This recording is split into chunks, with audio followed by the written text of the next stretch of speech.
Hello बच्चों, let's read the question. So question says that a container is divided into two parts in the ratio of 1:3 by a fixed permeable membrane. एक fixed permeable membrane उसको हम move नहीं कर सकते, SPM कहते हैं short में, which permits the movement of NO2 gas only, जो NO2 गैस से move कर सकता है एक चैम्बर से दूसरे चैम्बर में at T Kelvin.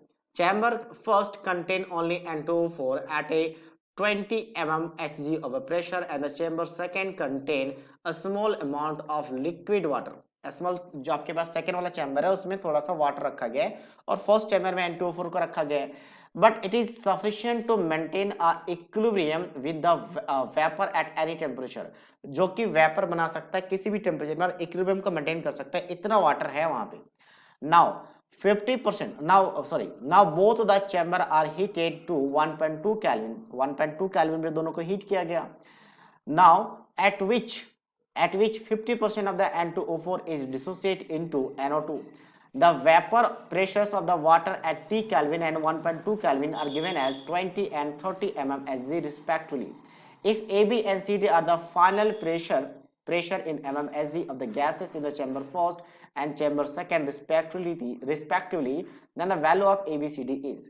So यही कंडीशन है कि चैम्बर फर्स्ट में हमने इनिशियल N2O4 लिया सिर्फ N2O4 में और वो 50% डिसोसिएट हो रहा है, मतलब ट्वाइस ऑफ NO2 बना लेगा. ठीक है, साथ साथ में चैम्बर फर्स्ट से चैम्बर सेकंड में NO2 मूव कर सकता है क्योंकि आपके पास semi permeable membrane SPM NO2 को अलाउ करेगी मूव करने के लिए. और initial pressure 20 mm of Hg है, तो इनिशियल प्रेशर हम पता कर सकते हैं कि 20 mm ऑफ Hg है. और फाइनल प्रेशर कितना आपके पास, फाइनल प्रेशर तो वो भी अच्छा फाइनल प्रेशर में निकाला चैम्बर फर्स्ट और चैम्बर सेकंड में. तो एक काम करता हम इनिशियल की बात कर लेते हैं. इनिशियल कंडीशन में t इक्वल टू 0 पे आप PV को एनआरटी लगाते तो नंबर ऑफ मोल्स निकाल सकते हैं. तो PV इक्वल टू एनआरटी से नंबर ऑफ मोल्स क्या हो जाएगा, PV बाय RT. तो प्रेशर है 20, ठीक है, और आर क्या हो जाएगा, मोल्स हमें निकालना है, तो 20 इंटू वी बाय क्या आ जाएगा, RT हो जाएगा. तो ये 0. अब इसका 20% इसमें 50% कन्वर्ट हो रहा है. अगर फाइनल की बात करें तो फाइनल कंडीशन में तो इसका 50% मतलब 50% बचेगा, तो 10V बाय RT जितना मोल्स है उसका 50% प्रोडक्ट में कन्वर्ट होगा. लेकिन जितना कन्वर्ट होगा उसका डबल बनेगा, क्योंकि एक मोल अगर N2O4 का कंज्यूम होता है तो 2 मोल बनेगा क्योंकि कोएफिशिएंट डबल है. तो मतलब इसका आधा खत्म हो गया तो आधा बचा हुआ, तो 10V बाय RT कह सकते हो, तो इसका बचेगा आपका 20V बाय RT. इतना मोल्स आपका अब क्या है फाइनल कंडीशंस में होना चाहिए. अब इसके साथ साथ हम इसका कॉन्सेप्ट थोड़ा सा यूज करते हैं जो यहाँ पे कहा गया है. तो ये इनिशियली गिवन है कि 1:3 में दो आपके पास पोर्शन है वो 1:3 में डिवाइड किया गया है. तो NO2 का जितना भी आपका मोल्स है वो 1:3 में डिवाइड हो जाएगा. तो इसका अगर 1/3 लेंगे तो 1/3 इस वाले में रहेगा. ठीक है, यानी इसका 1/3 नहीं, हालांकि 1:3 है ना, तो टोटल ऐड करेंगे तो टोटल रेशियो 4 हो जाएगा, यानी कि हमें फोर्थ पार्ट करना पड़ेगा. फोर्थ पार्ट का 1 पार्ट इधर रहेगा. तो मोल्स ऑफ NO2 हम कितना कह सकते हैं इस चैम्बर में, इसका 1/4 का मतलब कितना हो जाएगा 5V, not 50, 5V bye RT. और इसका 3/4 इधर चला जाएगा, यानी डिफ्यूज करके 3/4 इस साइड चला जाएगा, क्योंकि 1:3 में वॉल्यूम आपका है तो उसी फॉर्म में मोल्स भी रहेगा. तो यहाँ पे कह सकते हैं कि मोल्स ऑफ NO2 कितना है, so that is equals to 15V by RT. अब ये तो फिक्स हो गया. अब N2O4 तो बस आपका किस में रहेगा, इसी में रहेगा. N2O4 उसका मोल्स भी पता है मुझे इतना है. तो हमें क्या करना है, प्रेशर निकालना है. तो प्रेशर के लिए हमें मोल्स पता चल चुका है. यहाँ पे PV इक्वल टू NRT लगाते हैं. तो PV इक्वल टू NRT से अगर मैं प्रेशर निकालना चाहूं चेंबर फर्स्ट में, तो यहाँ पे प्रेशर कितना होगा, तो इस कंडीशन में नंबर ऑफ मोल्स कितना है, तो नंबर ऑफ मोल्स NO2 का 5V और इसका 10V, तो टोटल 15V हो गया. तो टोटल 15V बाय RT आपका क्या हो गया, आपका मोल्स हो गया.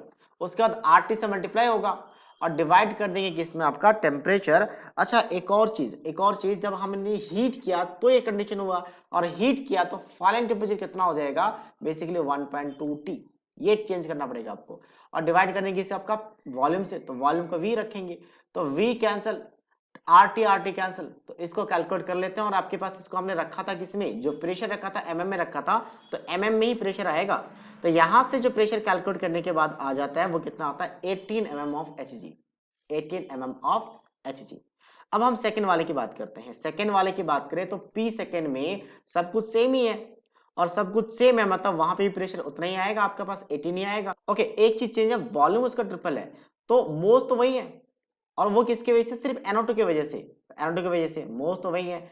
Moles into R into temperature तो 1.2 T ही रहेगा, लेकिन वॉल्यूम आपका 3 VV है, तो इसलिए इसका 1/3 ले लेंगे, मतलब 6 आ जाएगा, सेम ही सब कुछ है, तो बस इसका 1/3 6। लेकिन फाइनल प्रेशर इतना नहीं होगा, ये तो बस ऐसा कर लेते हैं कि आपके पास सेकंड चेंबर में NO2 की वजह से इतना है, ठीक है, सेकंड चेंबर में। तो फाइनल प्रेशर कितना होगा, क्योंकि उसमें वाटर भी और वाटर का वेपर प्रेशर भी है, और 1.2 टेम्परेचर में वेपर प्रेशर कितना 30 है, तो टोटल कितना हो जाएगा 30 + 6 36, तो 36 mm ऑफ Hg आ जाएगा। और हमें पूछा क्या है, हमने पहले को AB मानना है, दूसरे को CD, तो ये आपका AB बन गया और ये आपका CD बन गया, तो ABCD पूछा तो ABCD क्या बन जाएगा, so that will be equals to 18 and 36 mm of, अच्छा सॉरी, यहाँ पे ABCD एक वैल्यू लिखना है, तो यूनिट लिखने की जरूरत नहीं है, तो 1836 will be the final answer of this question. So I hope you understood it well, all the best.